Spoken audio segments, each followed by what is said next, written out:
نصلي على رسوله الكريم أما بعد فأعوذ بالله من الشيطان الرجيم بسم الله الرحمن الرحيم قال الله تعالى في كلامه المجيد وفرقانه الحميد فاسألوا أهل الذكر إن كنتم لا تعلمون وقال النبي صلى الله عليه وسلم الدعاء سلاح المؤمن وعماد الدين ونور السماوات والأرض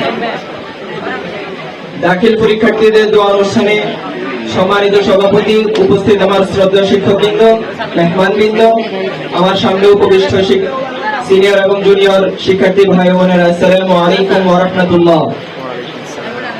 আমি আজকে দাখিল পরীক্ষার্থীদের দোয়া অনুষ্ঠানে সংক্ষেপে কয়েকটি কথা বলে এবং শিক্ষকদের নিকট দোয়া কামনা করে আমার বক্তব্য শেষ করব ইনশাআল্লাহ। সম্মানিত উপস্থিতি, আমাদের শিক্ষকরা বলেন ফুলের মতো। কবি বলেন মাদ্রাসা হাই বাগ জান্নাত মুআল্লিম হাই মিসলে গুল শুধু ইসমে ইলম দ্বীন হাই তালেবা বুলবুল। মাদ্রাসা হলো জান্নাতের বাগান আর শিক্ষকরা হলেন সেই বাগানের ফুল, আর ছাত্ররা শিক্ষার্থীরা ভোমরার মতো ইলমে দ্বীনের মজা আহরণ করে থাকে। সম্মানিত শিক্ষার্থীবৃন্দ, আমরা অত্র মাদ্রাসায় এসেছি ইলম অর্জন করার জন্য। ইলমই আমাদের একমাত্র সম্পদ।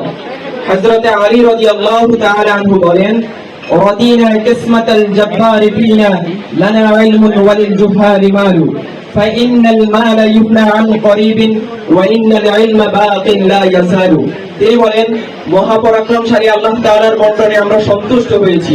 আমাদের জন্য রেখেছেন ইলম, মূর্খদের জন্য রেখেছেন ধন দৌলত, শীঘ্রই ধ্বংস হয়ে যাবে।